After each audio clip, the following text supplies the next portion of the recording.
আসসালামু আলাইকুম দর্শক, আমাদের আজকের নতুন ভিডিওতে সবাইকে স্বাগতম।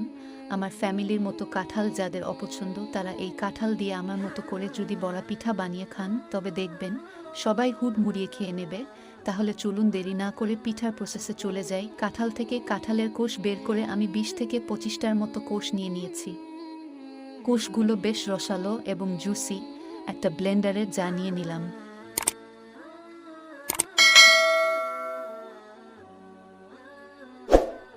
কাঁঠালের কোষ থেকে বীজগুলো ছাড়িয়ে ব্লেন্ডার জারে রাখলাম।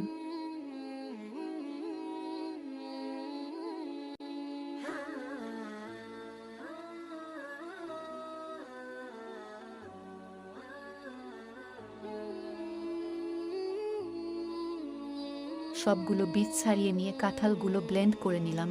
এই যে দেখুন, এই পরিমাণে ব্লেন্ড করার পরে মিহি পেস্ট হয়েছে।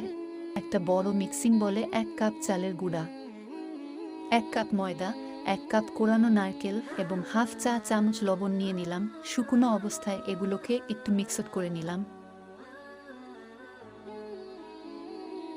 এর মধ্যে দিয়ে দিলাম ব্লেন্ড করা কাঁঠাল। হাত দিয়ে সমস্ত কিছু মিক্স করে নিলাম। এখানে কোনো পানি ব্যবহার করা হয়নি।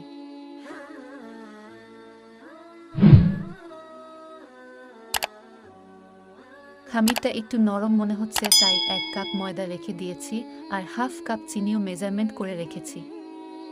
এখান থেকে ২ টেবিল চামচের মতো ময়দা, ১.৫ টেবিল চামচ চিনি এবং হাফ চা চামচ বেকিং পাউডার অ্যাড করে খামির ভালোভাবে তৈরি করে নিলাম।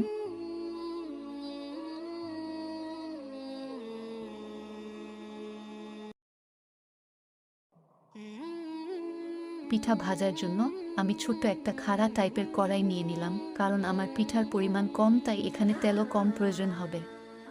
তাই এখানে যদি আমি বড় ছড়ানো কড়াই নিতাম অনেক বেশি তেল দিতে হতো, এতে করে তেল এক্সট্রা ওয়েস্ট হতো। তেল গরম হয়ে এলে ছোট ছোট বড়ার আকারে তেলের মধ্যে একটা একটা করে ছেড়ে দিতে হবে। এ সময় চুলার জালটা মিডিয়াম লো আঁচে করে দিতে হবে, তা না হলে পিঠার উপর থেকে পুড়ে যাবে, ভেতরে কাঁচা থেকে যাবে।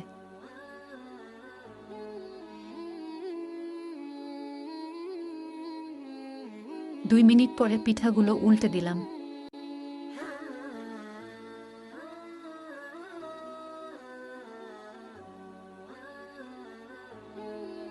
এভাবে উভয় পাশ ভাজা হয়ে গেলে একটা তেলের চামচ দিয়ে তেল ঝরিয়ে উঠিয়ে নিতে হবে।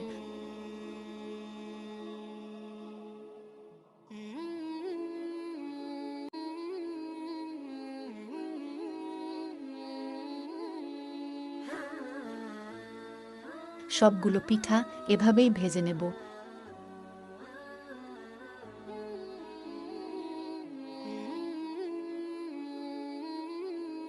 এবার আপনাদেরকে দেখাবো পিঠাগুলো কি রকম হয়েছে। লোভনীয় একটা ফ্লেভার আসছে এটা থেকে, না বললে বোঝাই যাবে না যে এটা কাঁঠাল দিয়ে তৈরি। উপর থেকে ক্রিস্পি এবং ভিতরে সফট হয়েছে। আপনারা এভাবে তৈরি করে খেয়ে দেখবেন। আমার রেসিপি যদি ভালো লেগে থাকে লাইক করে উৎসাহ দিবেন। চ্যানেলটি সাবস্ক্রাইব করে রাখলে আমার নিত্য নতুন ভিডিও আপনি সবার আগে পেয়ে যাবেন। সবাইকে ধন্যবাদ ভিডিওটি দেখার জন্য। আল্লাহ হাফেজ।